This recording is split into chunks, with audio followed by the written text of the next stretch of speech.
It's a pleasure to welcome you here tonight. I'm Louise Steinman, the curator of the ALOUD series and the program director for the Library Foundation of Los Angeles, which makes all of these free events at Central Library and its branches possible.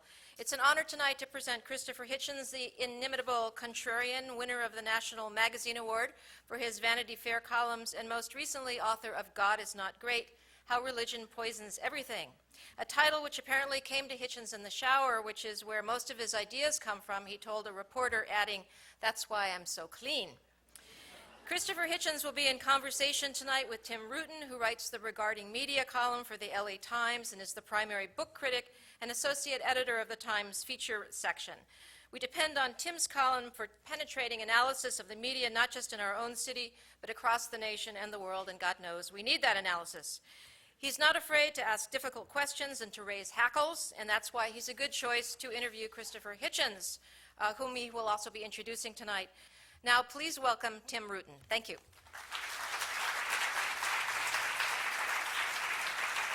First of all, thank you all for coming, and I could see that many of you made a great effort to get here, and it's very much appreciated.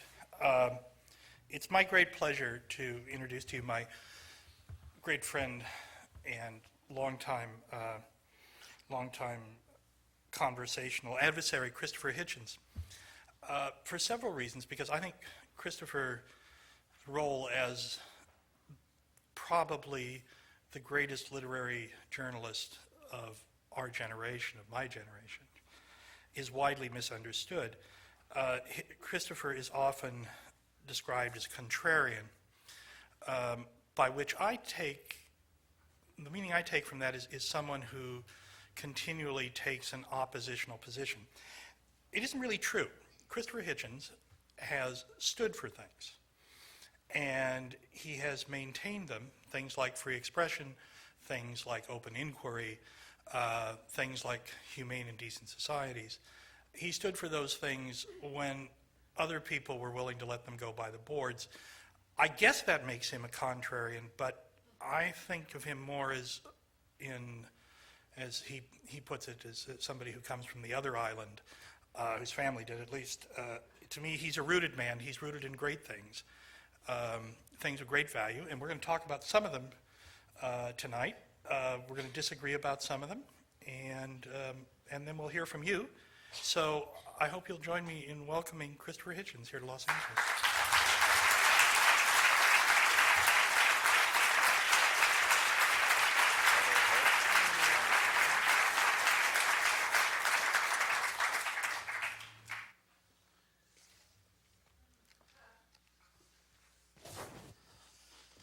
We got that bit right.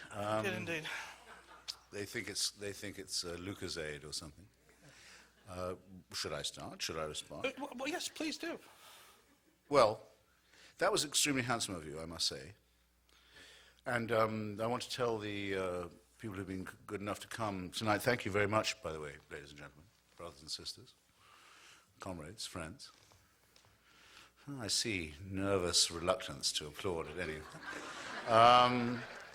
that I've been up and down the country with this book, and I've been debating with Baptists in North Carolina and rabbis in Coral Gables and Al Sharpton in New York and so on. But this is actually the only evening that I booked on this trip on which I feel nervous at all. And that's because Mr. Rutten here, with whom as he says, I've been discussing for many years, really does know what he's talking about when it's come to religion, and that can't be said for many of the ministers. And so if I wanted to ask anyone, I have sometimes had to ask, what exactly is the difference between a Melkite Greek Catholic and a Greek Orthodox and a Maronite in Lebanon? There's only one person I would know to call who would know the answer to this. And that's why it's very handsome of Tim to agree to do this, because not to make this too furry between us, not to make it too intimate or too warm or friendly. I would like, on both our behalves, to dispel that if I can right now. The critical thing is this: what is most important to him is most hateful to me. And we're here to prove that friendship is possible under those conditions. but that thought should not at all inhibit anyone, and hope won't inhibit him from, well, I think the expression may be bringing it on. He minds about this a lot. It's a great deal to him. And he's proved it in innumerable ways, not just by his study of it, but by his devotion to it. And I have announced it to be public enemy number one. So if this all works this evening, it'll be a tribute to civilized discourse, if you insist. Okay. Thus my opening statement. Disarming and provocative. Sweet. Well, let's speak by the book or we're ruined, right? This is the book. Christopher, I'm going to read a passage to you here, and just so we can get the flavor of the argument here, and then we'll go to the substance. But if I may, you write here about how you tolerate religious expression on the parts of your friends. Not tolerate, do we? Well, indulge, as you say. Better, yeah. Indulgence, yes, is the word you use. And he says, you write, there is a real and serious difference between me and my religious friends. And the real and serious friends are sufficiently honest to admit it. I would be quite content to go to their children's bar mitzvahs, to marvel at their Gothic cathedrals, to respect their belief in the Quran, that the Quran was dictated, though exclusively in Arabic, to an illiterate prophet, or to interest myself in Wicca and Hindu and Jain consolations. And as it happens, I will continue to do this without insisting on the polite reciprocal condition, which is that they, in turn, leave me alone. Right? Fair enough. But this religion is ultimately incapable of doing. As I write these words, and as you read them, and as you listen to them, people of faith are in their different ways planning your and my destruction, and the destruction of all the hard-won human attainments that I have touched upon. Religion poisons everything. So religion is ultimately incapable of leaving people alone. Is that correct? Yes, I think it is, because why not start with the benign? This isn't going to go on for too long, by the way, this benign version of our disagreement, but right. Why not continue with it for a little bit? I mean, for example, you, as a very, very serious Roman Catholic, must look at me and think, if you're true to your faith, I can't watch this go on any longer. I don't want Christopher to go to hell. It's not right to do it. I have a responsibility to prevent him, to exert my best efforts to stop this from happening. I can see him doing it. It's like watching a friend become a hopeless alcoholic or a drug addict or a serial killer. I must intervene. I may not watch this. I must do my best. And I know that you ought to be thinking that, and it makes me very nervous. Just as I was debating with a Calvinist in Georgia the other day, I said, well, look, do you, since you say you're Baptist, do you affirm John Calvin's teachings on hell and predestination, or do you not? And if you do not, because I know Southern hospitality often inhibits people from telling guests that they're going to hell on the first night of their stay in there. Trying to make it easy for him. Not if you're Catholic. But if you don't think so, could I know on what authority you don't do this? On what authority do you disagree, as well as on what authority you do? So, when, for example, now moving to the vulgar side of your church, the only Catholic who almost every secular person I know admires, or used to admire, Mother Teresa, the so-called Mother Teresa of Calcutta, journeys to the country that I know matters most to you, Ireland, to say no one in Ireland should be allowed to be divorced. I've arrived in Dublin, a town of which I know nothing, capital of a country about which I know nothing, to support the view of those who say that there can be no change in the Irish Constitution. Sorry, the Irish Constitution. which forbids divorce.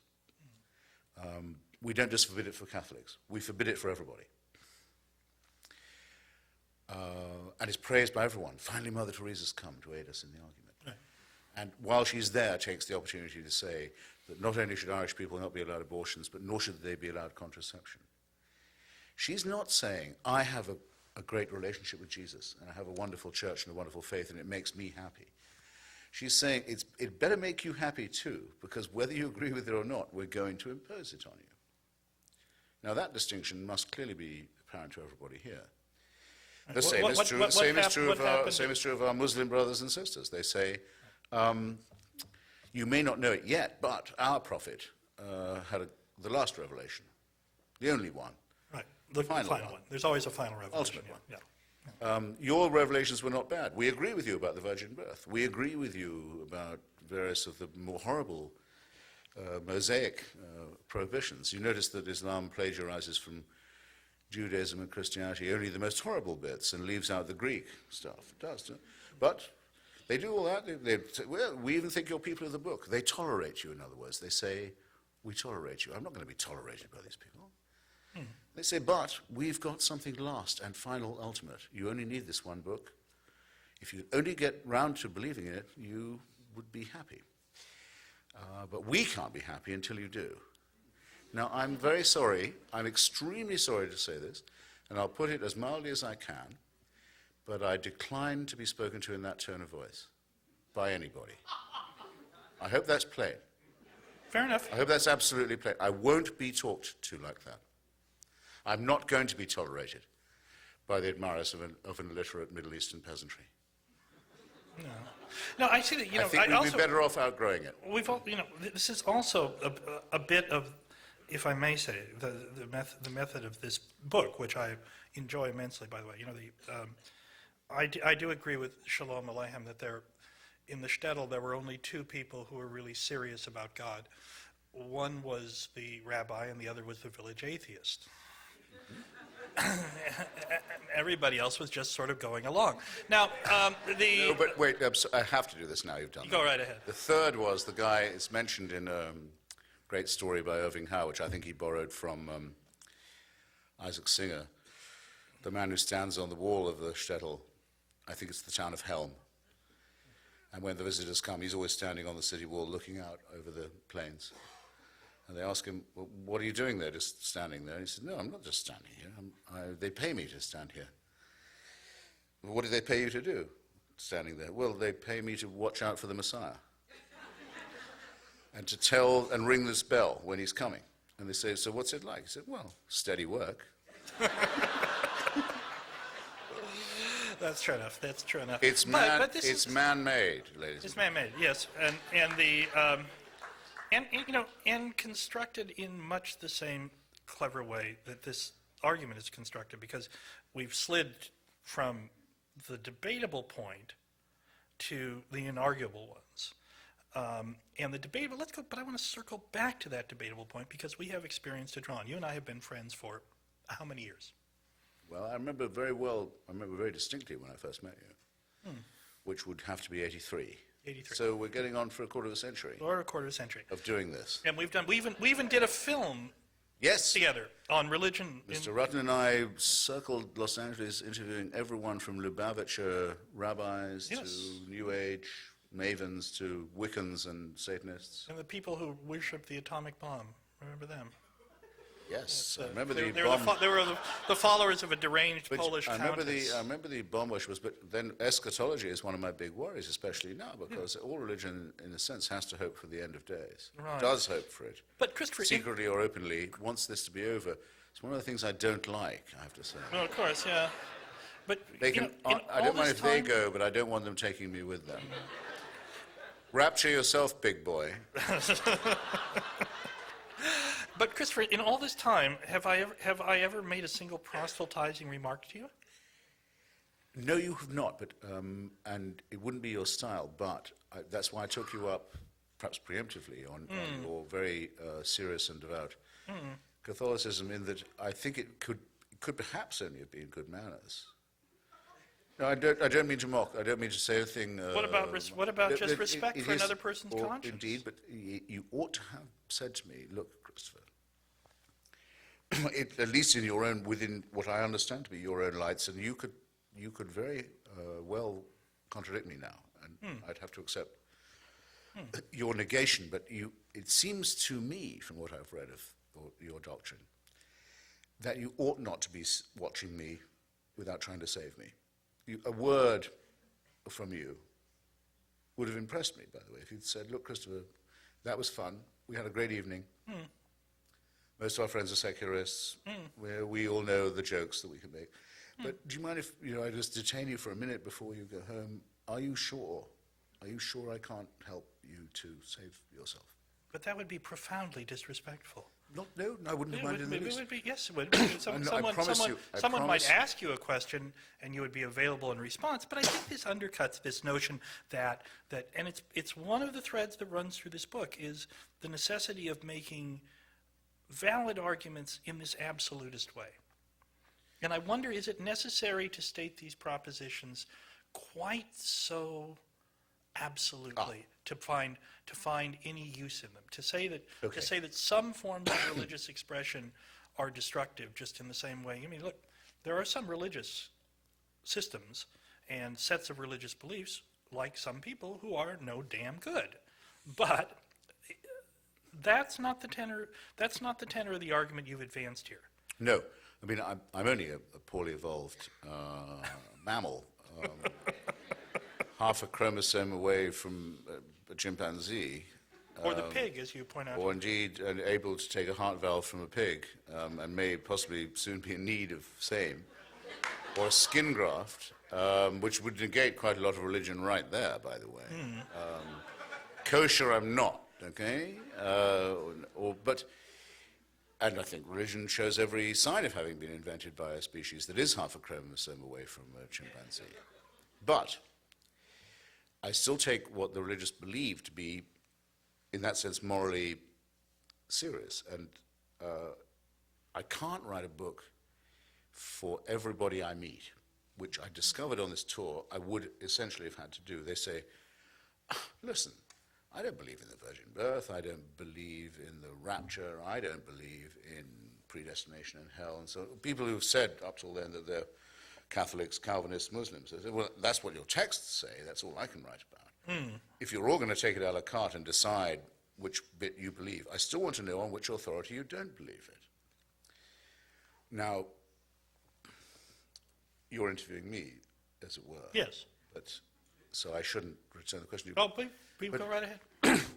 If you do not believe that Jesus was born of a virgin, had God for his father, went through unbelievable suffering to be the vicarious recipient of your sin, your guilt, to take it away from you, didn't in fact die, but rose again, and will come again to judge the quick and the dead. If you don't believe any of that, The Nicene Creed. you're not really a Catholic, it True. seems to me. This is absolutely true. And since I find great difficulty in believing that someone like you does really believe this, I don't know what book I should have written to unpersuade you of something that you can't quite apparently get your mind to assimilate. Well, I guess what I'm getting But at, I would though, say that your doubt is a point for me rather than a point against. No, I would say that one of the deficiencies in this immensely thought-provoking book is that it does not allow for the progress of religious institutions along with other human ones. And one thing that anyone who claims to be a religious believer today must have forsworn, not only in their, in a formal way, but I think in their hearts, is any notion of coercion. Because coercion, religious coercion, has, undoubtedly proven to be something evil. And that brings me to, if I may, since I am the interviewer, Absolutely. the point of privilege here. There's a wonderful, wonderful argument that you raise at the end of the book that you call your anticipated objection, where you go to the question of the terrible killer societies of the 20th century. Yes. Your own experience with some of them. And you lay out a series of arguments about, the problem here is that if we look back across this terrible century that we've just completed, murder occurred on an unimagined and frankly still unimaginable scale, and it was done primarily by societies which were formerly atheist societies. Societies where atheism, which you advance here as this, as not the necessary good, the unavoidable good, that was the official orthodoxy. Stalin did not act in the name of Russian orthodoxy. Hitler did not act in the name of Christianity. Mao did not act in the name of Confucianism. North Korea, which as you say, you still cannot remember without a shudder, is certainly not a religious state. It is an officially atheist state. So you make an argument about this in which you say that or suggest at least that these states were murderous because their leaders were acting on remnant religious impulses or appropriations of religious impulses. Is that really your position? Yes, it is. I mean, is that a fair summary of? Yeah, no, it is also, by the way, a very good summary of my case. Though, just to tease people and make them buy the book, where I have a whole chapter on this, available fine bookstores everywhere. And everything. It's a very fine chapter. And I've now, because of course this question comes up at every stop, I would now be able to write that chapter. That's the great thing about writing a book, by the way. You come into contact with the people and the arguments you should have met before you wrote it. But that's a common experience of authorship, if that's not too postmodern an observation. I would still hew to what I say in it. It's not possible to say of fascism, which is the movement that invents the term totalitarian, that it's secular. It's just not possible to say so. I mean, of Mussolini, Franco, Salazar, the Ustasha, you know this very well because your church has been Slovakia. Yeah, Slovakia, where yes. the head of the Nazi puppet state was actually a man in holy orders. That's right, Tiso. Your father, your Holy Father, and your church has been through agony about, can't still seem to apologize quite in the right tone about that fact and its implications. So that, I think, excuses the secularist, not for everything, but doesn't implicate them, of German National Socialism. Wait a minute. You can't think of fascism as having a religious base. It was tolerated by religious conservatives and reactionaries in those societies, but certainly not. It was certainly not. I mean, in order, for example, for fascism to take hold in Bavaria, I mean, Pius XII had to gut the Catholic. Oh, I'll come to Bavaria. Yeah, all right, go ahead. Because we haven't moved to the German National Socialism, but not to be willing to concede, as at least the Church has been, that in Spain and Portugal and Italy and so on, it was essentially empowered by a concordat with the Vatican. I think you would not deny. Now, German National Socialism is a somewhat different thing because though it draws upon Protestant as well as Catholic Christianity and anti-communism and I think above all anti-Semitism, and prayers were said, it is a fact, by the bishops of Germany every year in April on Hitler's birthday on the instruction of the Vatican. You can't say that that's a Catholic movement because they wanted to replace Christianity with German paganism and Nordic myths combined with ethnic blood legends all kinds of ghastly nonsense. And but still, you can't call that secular, by the way. It's still mythology and blood worship, and Odin is no better than any of these other imaginary figures. But it had a hatred for Christianity, I will say that, and it did also arouse some, which it didn't elsewhere so much, some very, very brave and distinguished and famous Christian opponents who paid for it with their lives and seem to have been glad to do so. Since we're going to single out Pius XII for his dereliction, we'd probably have to cite Pius XI for Mitbrunner Sonnegan. Yeah, but it's kind of amazing that the anti-Nazi Pope dies in 1939 and the pro-Nazi Pope is appointed by God in 1940. That seems like a lot to expect of the Vicar of Christ. I mean, it's a lot to believe if you are a Catholic. And so it's not, I would not say National Socialism was secular in any sense at all, or let alone atheist. And then remember of the third pillar of the Axis powers, the terrifying dictatorship of Hirohito. It's held in power by two considerations. One, its leader is not godly, but is a god. Is himself a god, yes? And its ideology is Zen Buddhism, which is the training of its soldiers. This was Shinto, not Zen. No, Zen too. Brian Victoria's book, which I mentioned in my book, Zen at War, absolutely confirms it. Zen discipline was the order of the day in the Japanese Imperial Army. Shinto too, I think it was actually more Shinto that trained the kamikaze idea, but Zen as well. And the leader is himself a god. That's not a secular state by any means. By the way, I don't know if this is true because I haven't checked, but it comes from a good source. Some of you may know Michael Krasny, who does this brilliant show, and interviewed me the other day in San Francisco, home of the American Buddhist. Said, had I followed the genocide trials in Cambodia, and I said, you know what, I've been busy, I haven't been doing this. I probably should have done, I used to. Civil society has recovered in Cambodia to the extent that it looks as if the Khmer Rouge criminals are going to be tried for genocide now. Right. The Buddhist party in Cambodia doesn't want it. It says, why do this? All those people who were killed had committed sins in previous lives. This is a mental surrender, and a moral one too. This kind of contemplative nonsense, turn off the mind and you'll have bliss, has ghastly consequences. The sleep of reason brings forth monsters. That's Buddhism. That's Buddhism, the resort that everyone goes to when they've exhausted monotheism. Right. I think it's a fair point. It's a fair point. But well, I haven't got to Stalin yet, by the way. It leaves aside the fact that the killer, upon whom they're commenting or making this moral surrender, was in fact an atheist, no?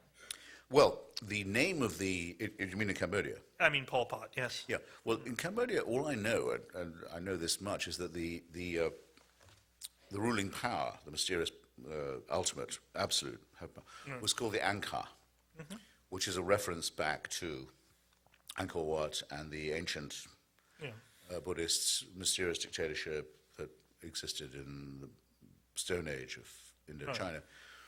And you'll find, if you look into it, that the current extremely repellent dictatorship in Burma is also the great builder of Buddhist temples and the great mass producer of Buddhist statues and rules in the name of Buddhism, as did Lon Nol's original army in Cambodia that was the agent of the United States invasion of the country, and defender and profiteer from it. So I'm not so sure that I'm not so sure that if you change your climate from east to west that you escape human irrationality or civility. It seems to me that it follows you wherever you go as long as you're willing to surrender your mind and to put your trust in faith. I think the outcomes there are always the same. Sleep of reason will bring forth monsters. I may not know much, but I think I know that much. I think that's quite correct, but it doesn't get around the fact that Pol Pot and the Khmer Rouge were an officially atheist party. Well, I'm not sure, you see, if they were. I think they had Buddhist, a sort of ancient ethnic, pseudo-confessional, mystical nationalism to them. And I haven't answered your question about Stalin yet, and because I've babbled a bit, I ought to. I don't want anyone to think I've dodged it. Well, put it like this, with communism, which is, unlike fascism and National Socialism, officially materialistic. You're Joseph Stalin. It's 1917 in Russia. Millions of Russians have been told for hundreds of years that the head of the Russian government is something more than a human being. Not a god. It's not as bad as Japan. And not quite a pope either, but he's the Tsar is the head of the Russian Orthodox Church. He stands between heaven and earth. A bit more like the Middle Kingdom. Servility and credulity is en masse inculcated right across the country. Millions of people know no better. If you're Joseph Stalin, who, by the way, this is an opportunist point of mine, but I have to mention it, was a long-time seminary student, had rehearsed to be a priest. You shouldn't be... Was he not expelled? I think he may have just cleared out, but Yeah, I think he one was way or expelled. another. Yeah. But you shouldn't be, if you're Joseph Stalin, you shouldn't be in the dictatorship business if you can't exploit a great pool of credulity and servility like that. There you have it. It's waiting. All you need to do is say I'm the new Tsar. And what happens? A new inquisition, a heresy hunt, show trials. The traitors are among us.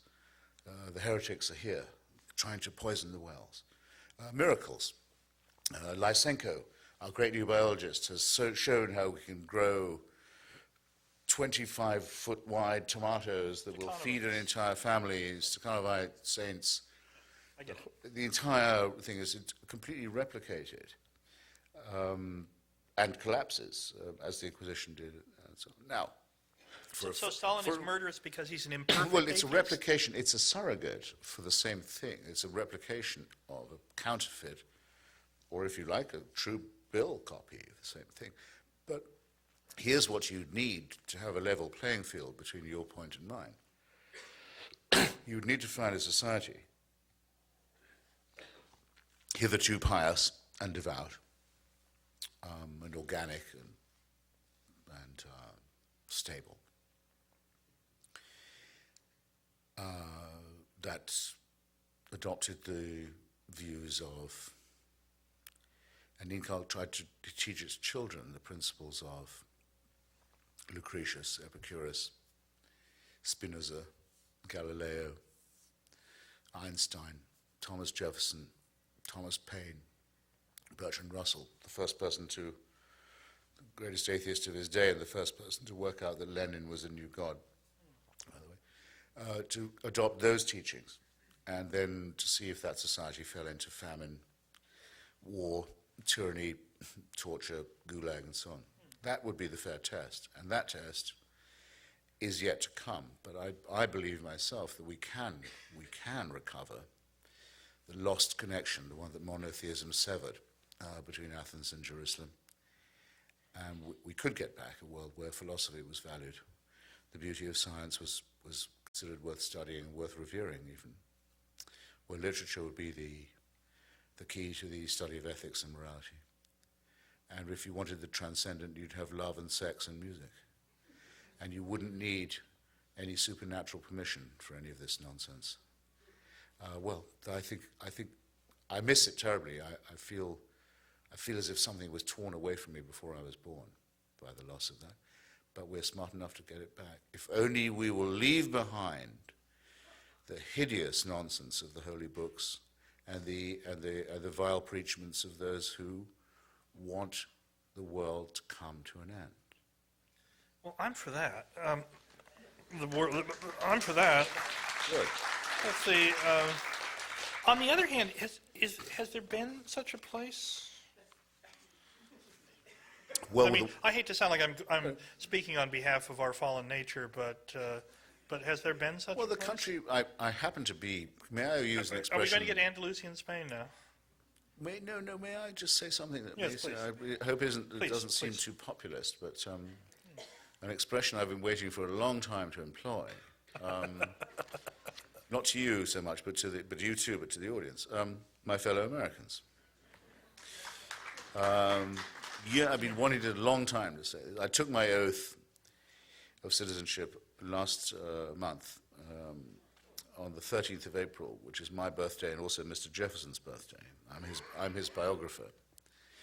At his memorial in Washington, D.C. by the Tidal Basin, just before the cherry blossoms were blown away by the next breeze. And I was able to take my oath and say that I specifically wanted to take it to the only constitution ever in human history that doesn't mention God, and doesn't mention religion except to separate it from politics. Right. And to the preamble to the Declaration, which mentions only a creator but no intervening God. No personal God, no intervening and to say how extraordinary it is that most Americans, born to this right and this beauty, don't appreciate it because it comes to them as a birthright. And the Virginia Statute on Religious Freedom, the basis of our fantastic First Amendment, means a huge amount to me. No tithe can be paid by any American to any church. The government has no right to tell anyone how or where or in which way to worship at all. And that in response to the petitioners of Danbury, Connecticut, the president wrote back to them and said there will be always a wall of separation to protect your rights and your freedoms. So I have a new slogan. Mr. Jefferson, build up that wall. But isn't I it, hope to be joined in this slogan. yes. Well, actually, I join you in that slogan because I think one of the curious things about and remarkable things about Jefferson's genius, and one of its unintended consequences, is that religion, as in all its variations, has flourished behind that wall here in the United States as it has nowhere else. That religion severed from state support and from the notion of the official church has flourished here in a way. Tocqueville was right, as are you. Yeah. That if it's a voluntary association, it can be very pluralistic. After all, do you know, you do know, so you don't you say? Because you know, but I wonder if anyone here knows. Who were the Baptists of Danbury, Connecticut writing about to the president? Who were they afraid of? Who did they think was going to persecute them? Why did they want a wall? The Congregationalists of Danbury, Connecticut. Vicious congregation. That's who they were afraid of. Vicious bands of Who roving was congregations. killing the Quakers in Pennsylvania? The Presbyterians of Pennsylvania. In Maryland, at the time of before the Constitutional Convention, you could only be in office if you were a Catholic. In New York, you couldn't be in office if you were a Catholic. Right? Was that true? Was In that Georgia, true? you had to say you were a Protestant, whatever that meant. In Rhode Island, you could not be a Jew and hold office. In Oh, you could be everything Connecticut, else. you could be a Jew and hold office, but you couldn't be a Catholic and hold office. It was going to be religious chaos on the European scale. Unbelievably, we had the Philadelphia Enlightenment that said, no, we don't have to go through this again. The United States will be different about this. We won't allow it. There will be no such test. There will be no such. People should know only how lucky they are. I think it's of the absolutely first importance to defend it. Yeah, Christopher, let me ask you this, in all seriousness. This is a profoundly post 9/11 book. Yes. You wrote this book, I think, because of what occurred on 9/11 and because of the struggle that we now confront with fundamentalist jihadist Islam, or as you've called it, Islamofascism. Yes. Okay. Is it possible that in making the argument there and in trying and in giving that argument as much breadth as possible, you've overlooked the virtues of religious pluralism in a country that enforces, albeit imperfectly and with continual struggle, separation of church and state? It's as if this book, for all of your admiration of Jefferson, sometimes behaves as if that wall did not exist here, that it had never been made to work anywhere. Is it all conceivable?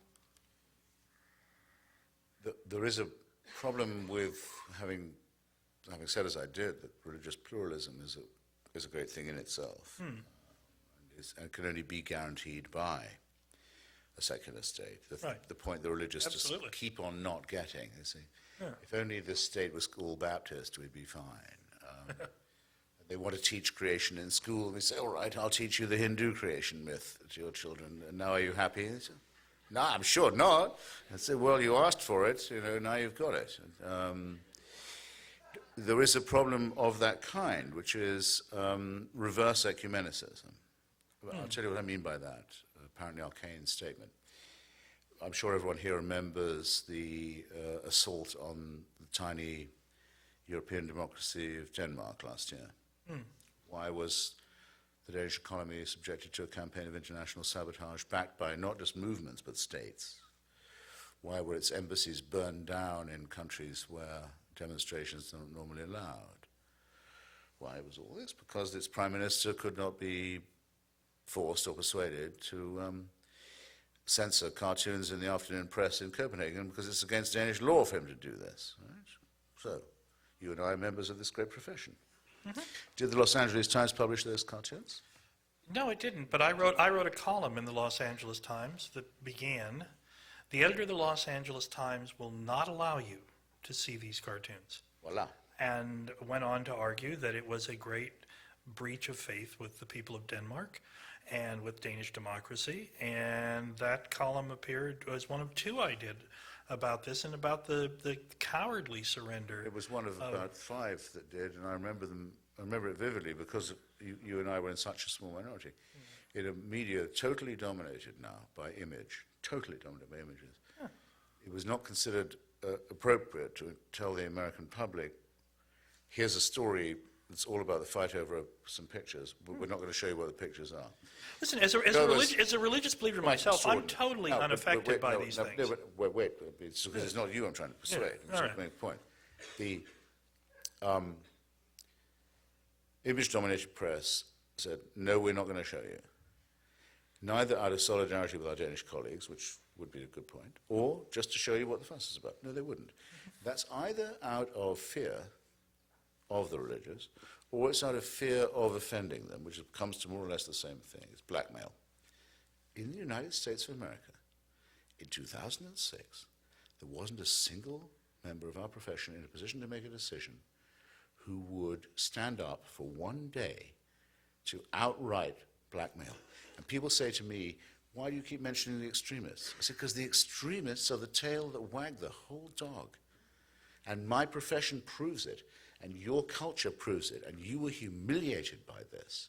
And it gets worse, because I write for a very small atheist magazine called Free Inquiry, and published out of Amherst, Massachusetts, which did publish the cartoons. So it's a responsibility. First, solidarity with the Danes. Second, people should see what the fuss is about. Borders Books takes our magazine off the rack. So you can't sell your magazine now. I've refused to read or speak in a Borders bookstore ever since. The least I could do. Unless they really, really, really offer me a lot of money. And a complete capitulation, a total capitulation. And people say, why do I focus on the extremists? Because the extremists have the initiative, and because, I haven't started yet, who condemned what? I remind you, individual Scandinavians were murdered everywhere from Afghanistan to Nigeria by this hysterical, prearranged campaign. 21 ambassadors from so-called Muslim states. How dare they call themselves Muslim? In what sense is Egypt a Muslim country? You can't denominate a country as religious. Waited upon His Holiness the Pope. Well, and in fact, 2 leading Egyptian newspapers, as I pointed out in my column, did run the cartoons. They're braver than the American papers. But His Holiness the Pope condemned what? The cartoons.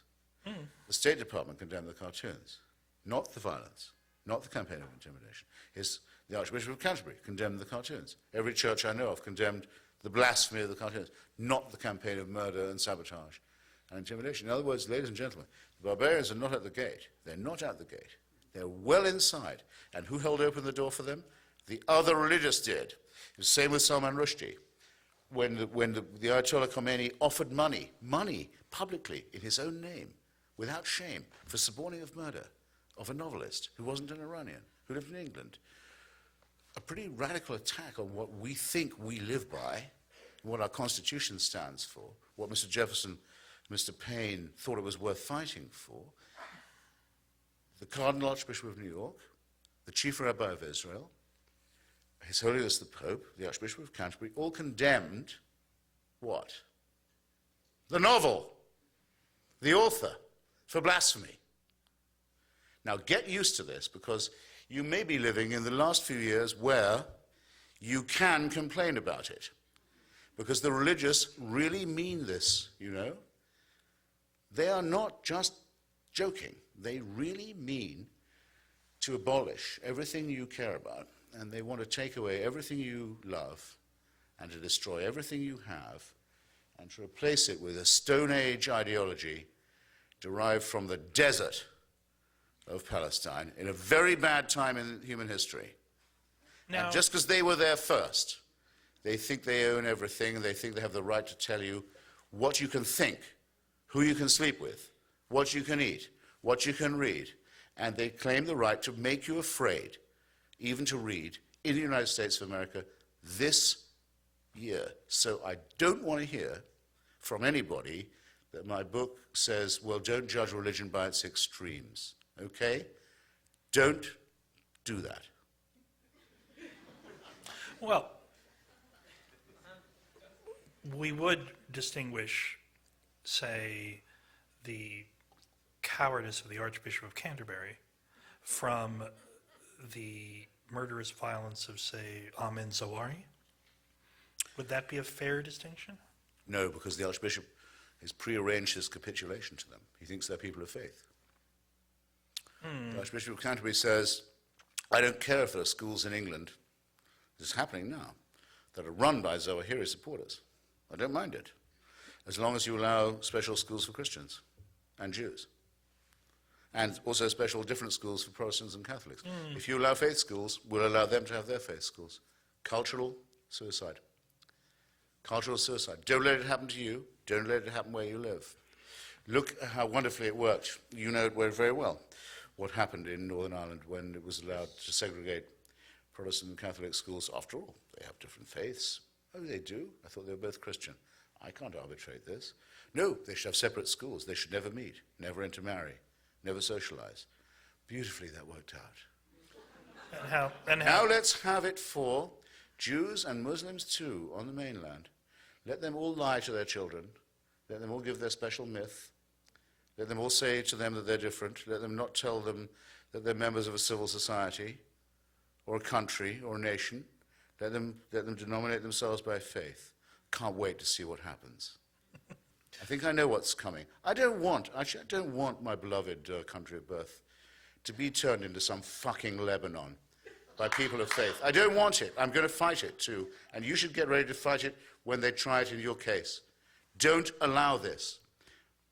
Putting the word faith in front of something is no excuse for barbarism and cruelty and ignorance and stupidity.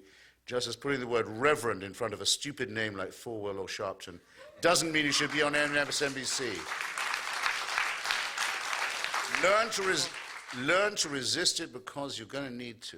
Well, Christopher, because this is about you. I'm right there resisting it with you as a And the Archbishop of of Canterbury. the values of I learned in Catholic school. I'll be there with you, resisting You it because of the values I learned in Catholic You school. will, and you should, because after all, the Archbishop of Canterbury, until who you mentioned as a bland, benign Bloody figure, prod, yes. who looks in his own person at present, this Welsh comedian, Rowan Williams, looks exactly like a sheep. He's supposed to look like a shepherd, but he looks like a sheep instead.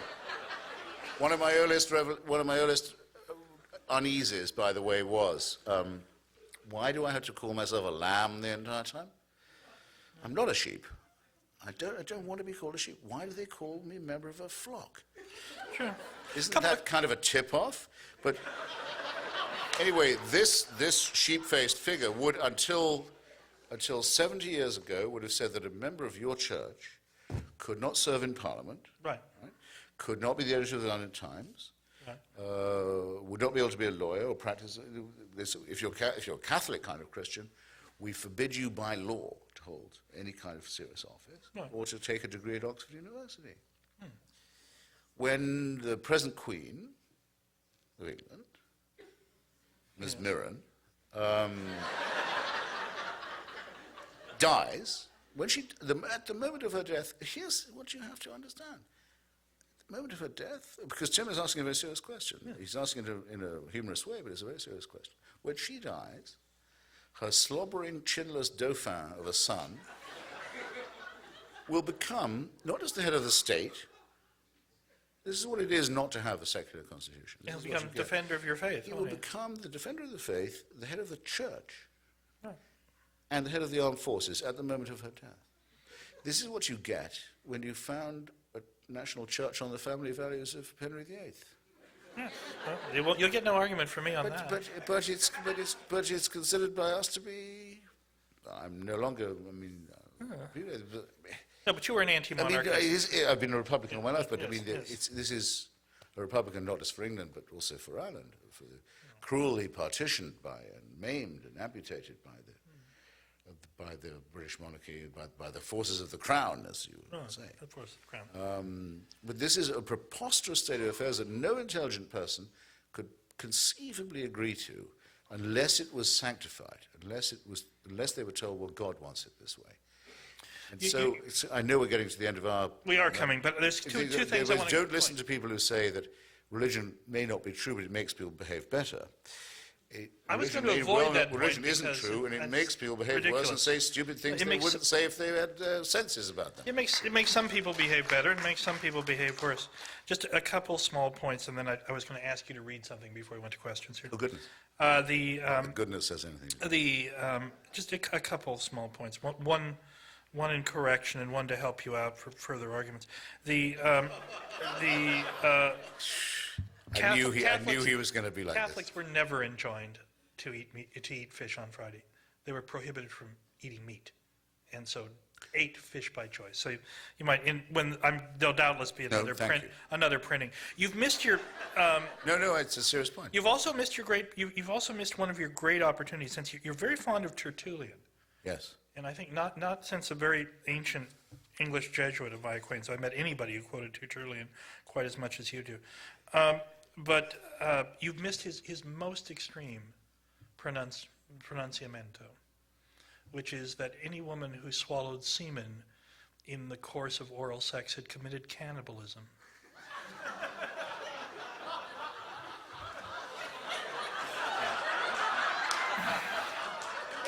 And I find it shocking that you've missed this point. I mean, it's so good. And Tertullian is, for those of you who've been spared the lectures of their right to life movement cousins, as I have not, you would find Tertullian comes up a lot in their arguments. But he is a remarkably, like a lot of these guys, a remarkably unreliable guide to sexual ethics, I think, or at least I hope so. In any event, this is a. How did he know? No, never mind. No. Oh, you also get Aquinas What was just he a bit thinking wrong. about? Yeah, but you I always want to know, what were they thinking about when they wrote this? It's always good to know what they're thinking about. They were thinking about the most extreme examples they could make in support of their arguments. Well, sort of what we're talking about here tonight. But Aquinas did say Aquinas did say and believe that the whole human was contained in every sperm. He thought the woman was only the bearer. No, that's not quite right. What he said was, actually, Aquinas is quite interesting on this question, because he believed in a process called ensoulment, and that he believed, in fact, that abortion was licit until the child quickened in the womb, at which point ensoulment had occurred. Now, he did believe that male children quickened at 3 months and female children at 6. But that's another kind of problem. Who doesn't know that? Yeah, who doesn't know that? But what's interesting about all this, and it comes to what I'm going to ask you to read, is that Aquinas got his biology from a source at the very heart of the moral reasoning project that you now recommend. Aquinas didn't get his biology from his colleague Zigeru Brabant at the University of Paris. He didn't get it from Albertus Magnus. He got it from Aristotle. Whole, by way of somebody you and I both admire, Averroes.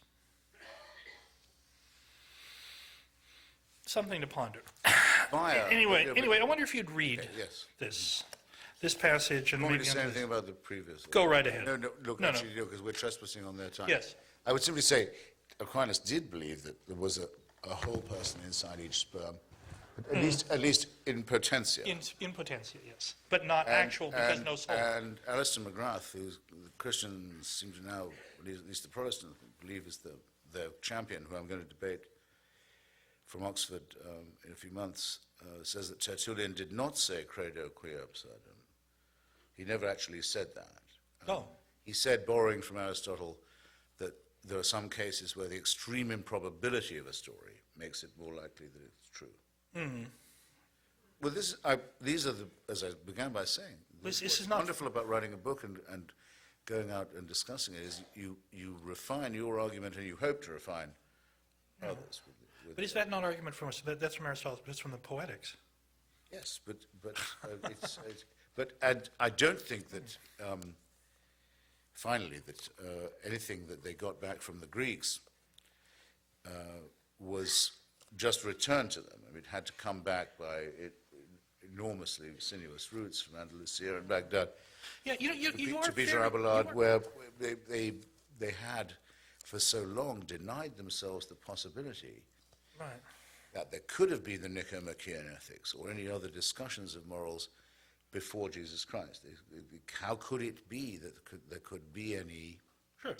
ethical Let's, knowledge you remember before- Erasmus's great remark upon reading Socrates for the first time? When Erasmus read, he didn't have Greek, so when he finally read Socrates there in the High Renaissance in Latin, he read it and he wrote in his journal, "A pagan wrote this, and yet it has justice, truth, and mercy. I can hardly restrain myself from saying, Saint Socrates, pray for me." Well, that's beautifully phrased. And so this really will be my last word before we hand it over. I have a challenge that I've put on the Christianity Today website, which has been very kind in inviting me to debate and exchange every day of this trip, and with Douglas Wilson, who you probably know. And I've put it everywhere else. It's simply this. Any of my antagonists, and I can't wait to see how the challenge eventuates, has simply to do the following.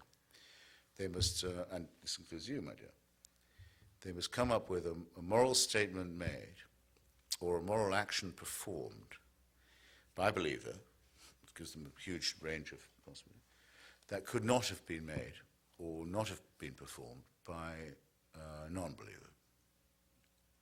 So, I'm not leaving until 9. And I won't leave while anyone can say I didn't answer a question. So that's my challenge. And thank you very much for prompting me. And by the way, thank you very much for all this. Yeah. And what do you want me to read? I thought maybe you could just read the start of that chapter, actually, which is quite good. And before you do, I do think that you're a little light on the heavy lifting done by the great triumvirate Aquinas, Averroes, and Maimonides in reconciling faith and reason. And I would, in fact, say to you that the problem of militant Islam today really stems in large part from the different choice that Averroes, who we both admire, and whose Much so. tomb or his monument we've both gone to, Cordoba. we have a mutual admiration for Andalusian Spain. And you remember, Averroes dealt with the problem of Aristotle how? He said, 2 truths. There's the truth of revelation, there's the truth of the natural world. And the two are completely different, proceed along different courses. We need not concern ourselves with their conflict. Aquinas, Maimonides, said, no, that's intellectual suicide. Truth is unitary. It must be reconciled, no matter how imperfectly. Without that act of reconciliation, there'd be no modernism, and you and I wouldn't be here discussing this tonight. No, but I'm with you because I agree. Stephen Jay Gould is wrong in saying these are non-overlapping magisteria. They are, in fact, antagonistic. And people should be honest enough to say that it's one or the other, and one, in an honest argument, Well, you know who did? Will have to concede or fall. Do Now, you do you want me to know read John Scotus Erigena? John Scotus Erigena, the great Irish theologian. He's the advantage- Carolingian. You have the But advantage of it. Erigena, at the court of Charles the Bald, in the Carolingian court, said that truth and reason could never conflict, and that when they appeared to, it was the human duty to give the benefit of the doubt to reason, because it was our only tool of reckoning. Well, To that extent, he conceded, and once that concession is made, I believe, as you may have found or suspected, that it's not possible to be a little bit heretical. There may even be people in this room who... Please read. Now, do you want me to read the quotations as well? You may indeed. Okay. Well, he wants, but I really feel soon we should make room for it. Make room for these people. Well, it's my chapter 5, which says the metaphysical claims of religion are false, a bold statement. And I front it with 4 quotations. 1, I am a man of one book, that's Thomas Aquinas. We sacrifice the intellect to God, that's Ignatius Loyola. Reason is the devil's harlot, who can do naught but slander and harm whatever God says and does. That's, as you all know, Martin Luther. And then shifting to someone with real culture and sensitivity, and I must add, a love for Christianity, the faith from which he was excluded by his own personal desires, W.H. Auden, in a beautiful poem called The More Loving One. Looking up at the stars, I know quite well that for all they care, I can go to hell. I think that's... How long will you want? That's it? I think Okay. that's... Well, it's been very nice for you to be our prisoner.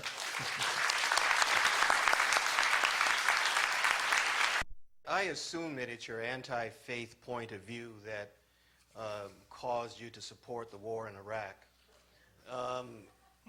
Is there a danger in being heretically anti-religious as fanatically for religion?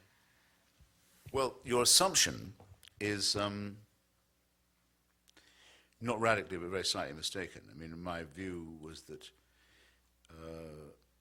Slobodan Milosevic, the Taliban, Saddam Hussein, the Rwandan genocidaire, the Hutu power forces, and others were eventually radically incompatible, both with the rule of law internationally and with the principles of the United States Constitution and with the values that we hold most dear, that would have to be a confrontation with them sooner or later.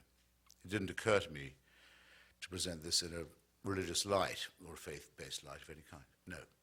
So I can't agree with the grammar of your question.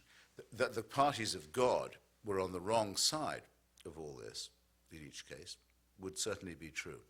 And I have a long section in my book about why that's so. But I could not possibly say that I was in favor of overthrowing Milosevic or Saddam Hussein because I'm an atheist. That would be absurd, I think. It would certainly sound bizarre to me. It's just there's a radical incompatibility between totalitarian expansionist dictatorship and our survival. I wish more people realized that that was so. Someone in this section, and we'll move across. No? Here, there's a gentleman here. Sure. Oh, was that a complete waste of my breath? Or what? It's lovely to think that all that was wasted on the desert air. Gotcha. Oh, shit, now it's fallen out. I just thought I had a carrying voice. Hey. Hi, how are you? Too soon to tell. Enjoyed the talk. Now can you hear me? Yeah. Yes, thank you. I'm a believer, so I have a Believer in what? well, it doesn't matter, but That's what I think. we're here. So I'll take you up on that Look, challenge. I didn't plant this guy. I mean, I promise you. Daddy, I told you not to do this. So I'll take you up on your little challenge. So my problem with the...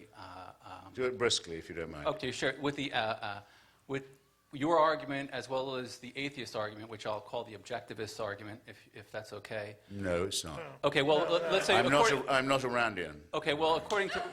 From what I've Do I heard look you, like a from Randian? What I've heard you say... No, not at all, actually. Atlas slumped. Right. The problem with what I hear you saying, and also what I've read in like in Dawkins' book, is that the problem with denying religion in its entirety is that, to me, there's an aspect that none of us can deny, believer or not, to ourselves that's boundless, right? If someone were to knock me on the back of the head, they could take out a lung, arm, whatever, or not even touch me, and without any conscious, objective reason, I'm going to be here. I'm going to be okay. And so it seems to me that that aspect of balance is something that we need to deal with. Science doesn't deal with it, or can't deal with it yet, because it's tied up with consciousness and our very being. And it seems to me that religion is the province that, however ineptly it happens, however ineptly they're doing it, deals with that aspect of boundlessness within us all and every object around us. We're all part of the universe. So how do you reconcile to that, or deal with that question? It's for me, right? No. Well, I can tell you, well, okay. If they keep taking those limbs and lungs away from you, by the way, it won't go on for all that fantastically long. And even if they don't, and all your sound in wind and limb, as we used to say, those were, in fact, the precise words, it still won't go on that terrifically long. It just isn't. And we live on a very small planet, in a very minor solar system, on the very edge of a gigantic galaxy, where the remainder of the planets, just in our own solar system, are either too fucking hot or too sodding cold to support life of any kind, as is true of very great swathes of our own planet, which is on a climatic knife edge, as if we didn't know before, we know now.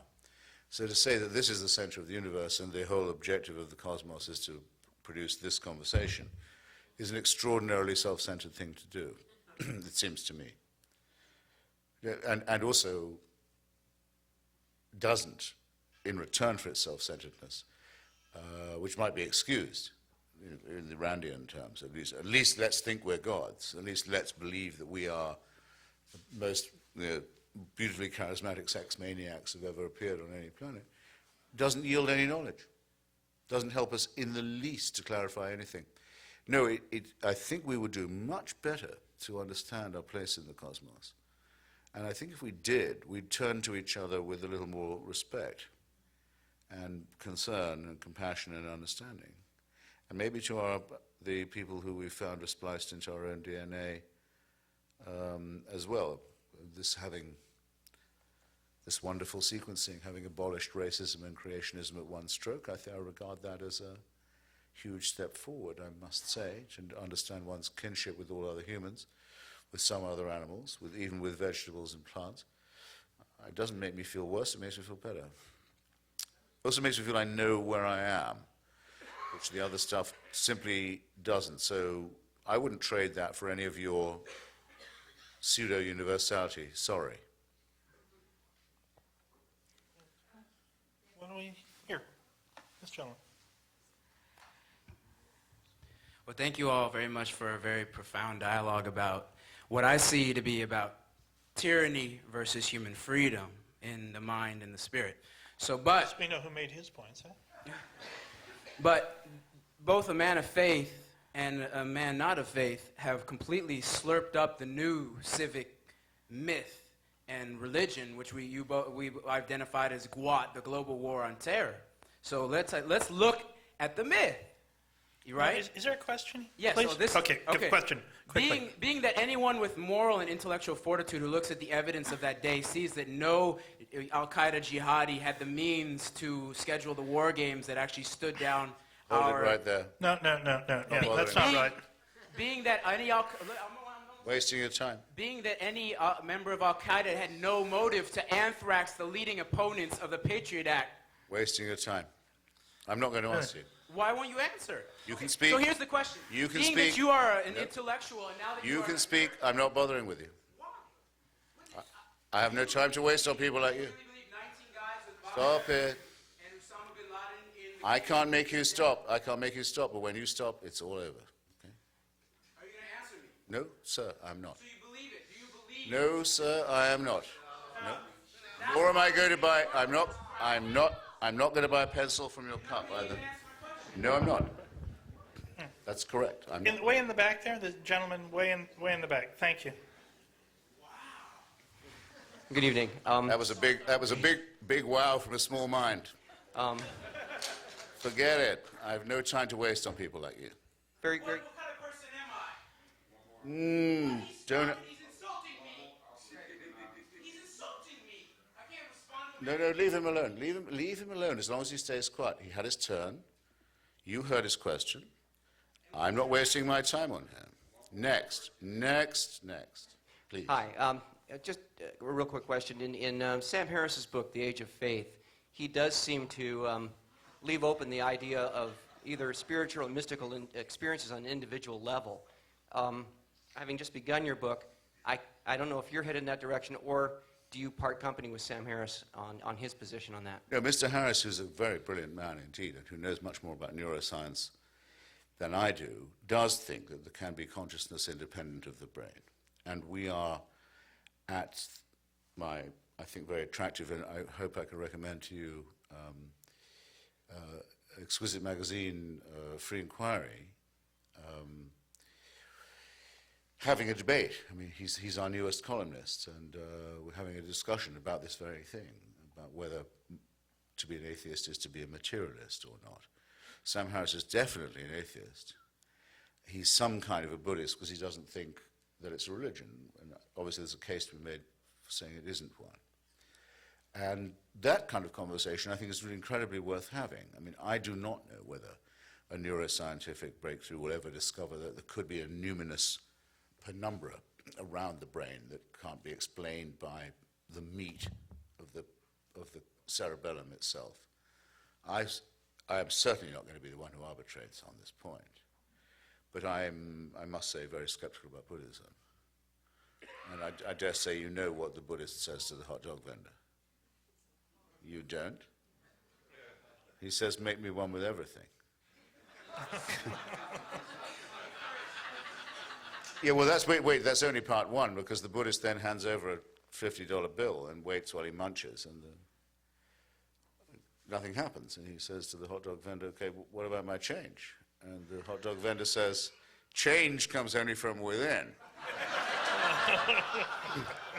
I myself have never heard anything more profound than that from Eastern so-called contemplation, and I told you what I thought was the atrocious and immoral line of predestination and reincarnation that the Buddhists take on the massacre in Cambodia. And I don't like the idea of the Dalai Lama being an inherited kingship and godship. I think that's a disgusting idea. And I don't like the way that the situation of the military dictatorship in Burma is one of building entire temples in the name of Gautama Buddha. And above all, I don't like the idea that the Buddha, the Gautama, was born through a slit in his mother's side, because yet again you get it. Anything but the vagina.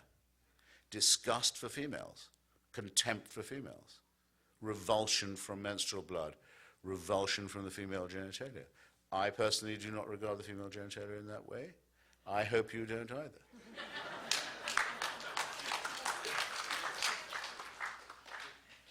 Question up here? Here, here's this lady here. Thank you. No, I didn't say email genitalia, I'm sorry. There's always someone who doesn't get it. I have many, I'm trying to distill some of my thoughts because you evoked an enormous amount of reactions within me. Woof. I consider myself a traditional Jew, and I agree with everything that you have said. I also disagree with the appellations of this is a man of faith and this is not a man of faith. I mean, I think that is very unfair and absolutely very wrong to say. I don't think that Judaism quite fits into your category of religion with a capital R, because it offers you so many different parts of being Jewish.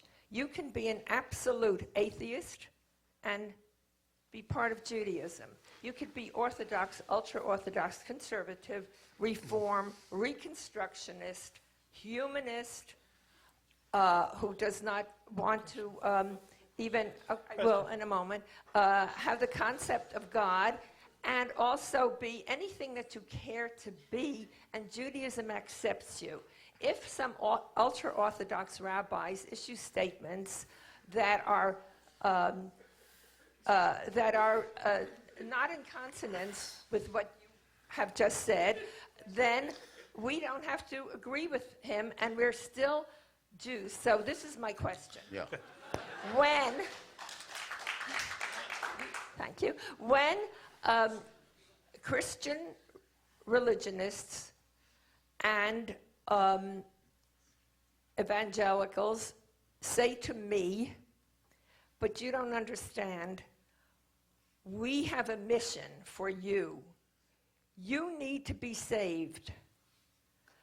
You must accept Jesus Christ, or you cannot be saved. What shall I answer them?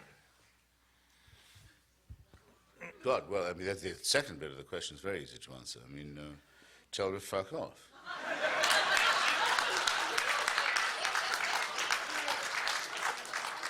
My friend Catholic Pollitt, the Southern Baptist Convention announced, it does it almost every year. This time we're raising a real fund, they do it all the time, for the conversion of American Jews. We must bring them back to Jesus, we must save them. And Catholic Pollitt, who I've had many, many quarrels with in my life about many, many things, but who's a beautiful writer in a way, said she waited in night after night on the Upper West Side and West 88th Street, just waiting for them to come and knock on her door. She was braced, she was ready. They never came. It's a huge disappointment.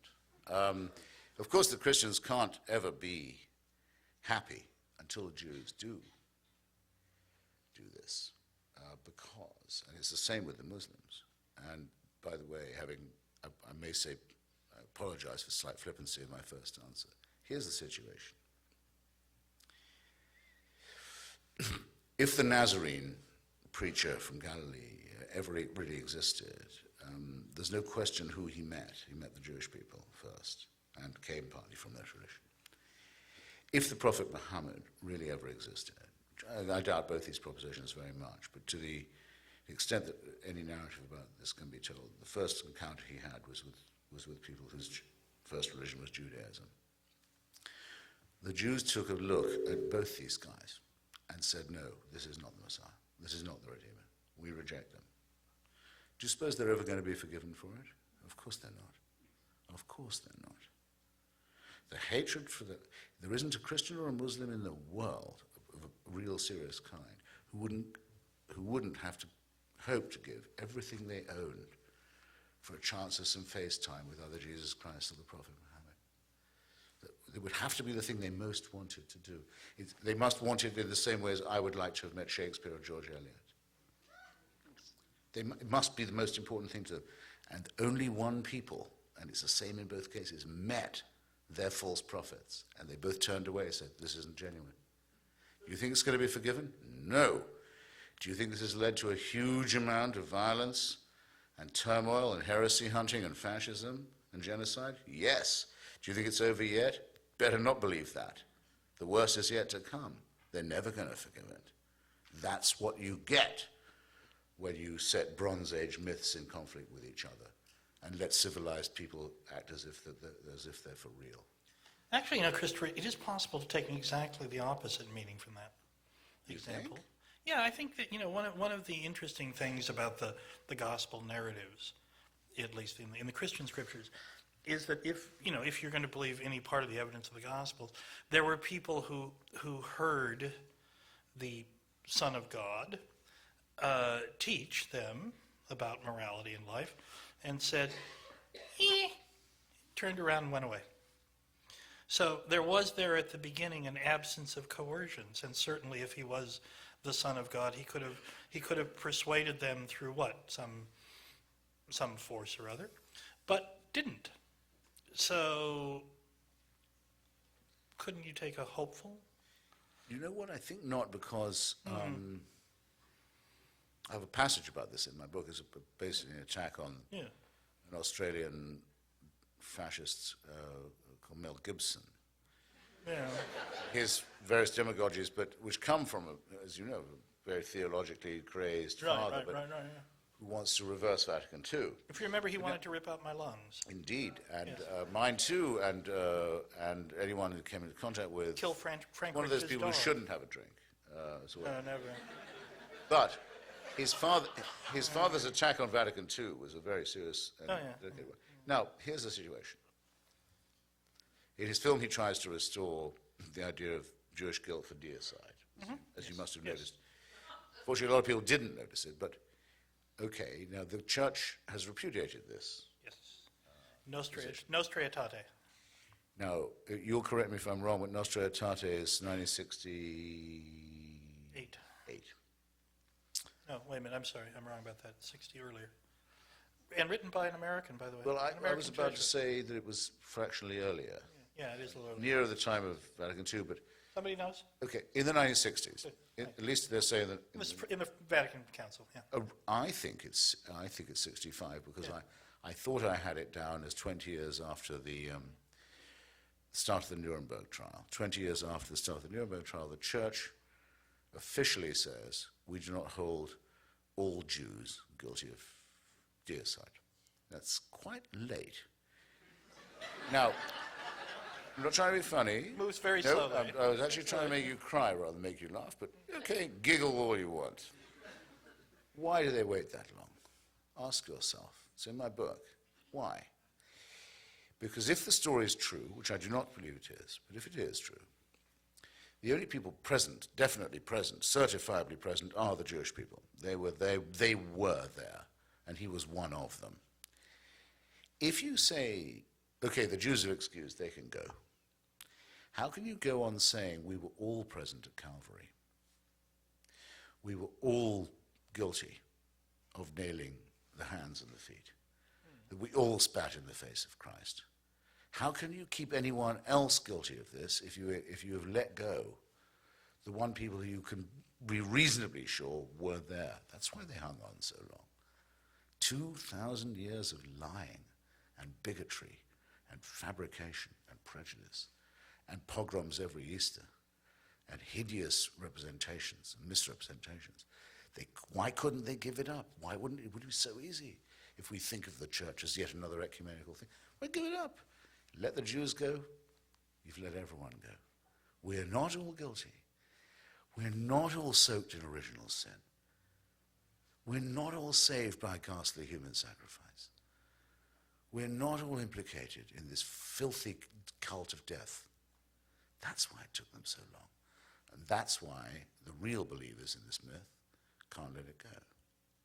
And that's why I'm right, I think, in saying that religion, so far from making people behave better, has always been responsible for making them behave very much worse in barbaric, arcane, elaborate ways that no morally normal person would ever allow. And we would be better if we outgrew this barbaric cultism. And that'll have to be my last word, because it's 8:30 and it's cocktail hour, and from now on,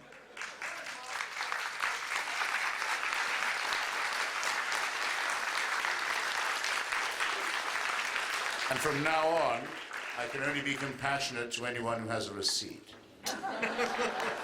This is America. Thank you.